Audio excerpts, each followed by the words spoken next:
পরে কল দেবো। ঠিক আছে, বের হয়ে আমাকে কল দিও। এভাবে তারপর আরেকটা টিউশনি আছে তারপরে। আচ্ছা।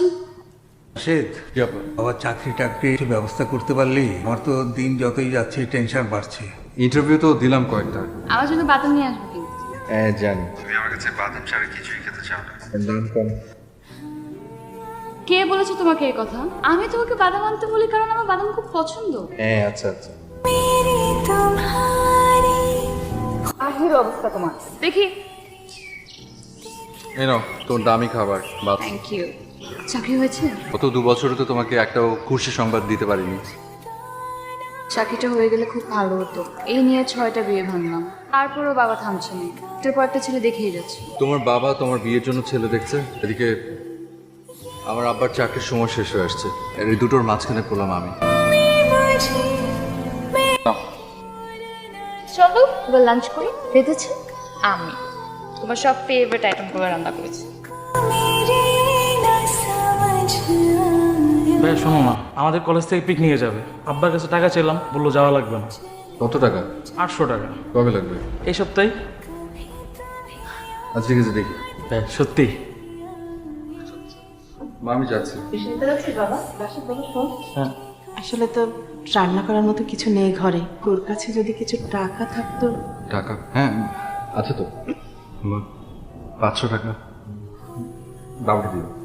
মাসের শেষ তোর কাছে আছে তো? আরে মা, তুই টাকাটা বাবাকে দিও আর দরজাটা লাগিয়ে দাও।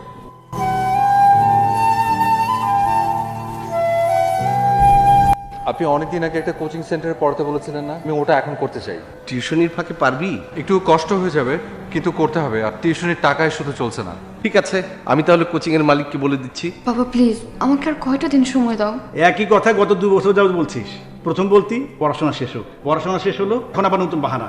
আমি আর সময় দেওয়ার মাঝে নেই। কেন ওই ছেলেকে বিয়ে করবি না? কেন তুই সময় চাচ্ছিস তা আমাকে আজকেই বলতে হবে, না হলে আগামী সপ্তাহের মধ্যে আমি তোর বিয়ের ডেট ফিক্স করবো।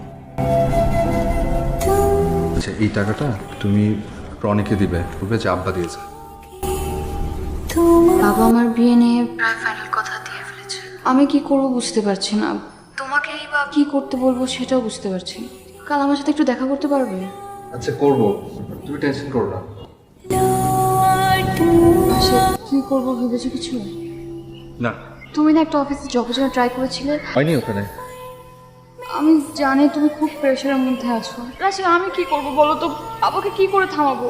কি করে বুঝাবো যে আমি তোমাকে ছাড়া থাকতে পারবো না? আচ্ছা আমরা দুজন যদি পালিয়ে যাই তাহলে? ভেবে দেখি। বারবার মনে হচ্ছে আমি তোমাকে হারিয়ে ফেলবো।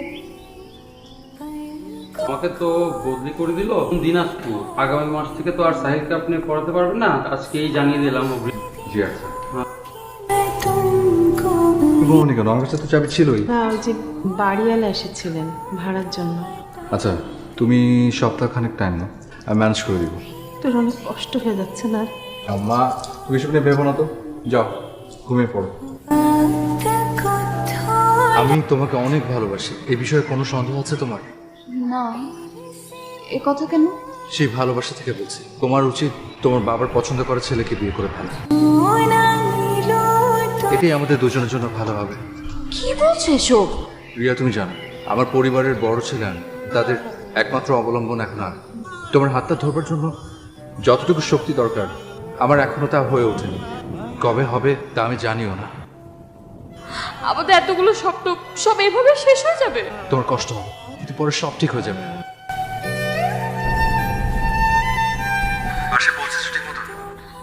আমার সাথে কেন এমন হবে? আমি কেন এক জীবন আমার ভালোবাসার মানুষ পাবো না? মেনে নিতে হবে সবকিছু। আমাদের এত কিছু সবকিছু এভাবে শেষ হয়ে যাবে? একটু শক্ত হও। জীবনকে আমরা যেভাবে দেখি জীবনটা আমাদের সেভাবে দেখে না।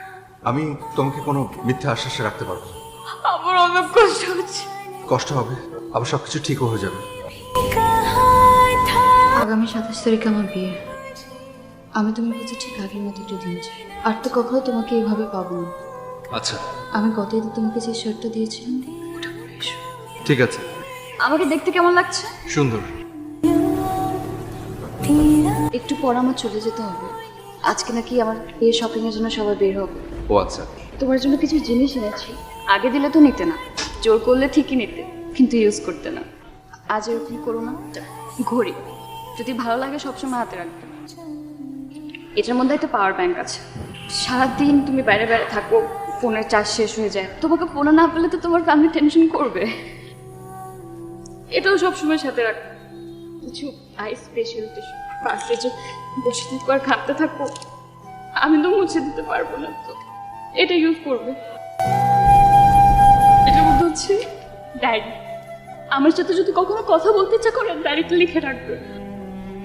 হুট করে একদিন এসে ডায়েরিটা চেয়ে বসবো।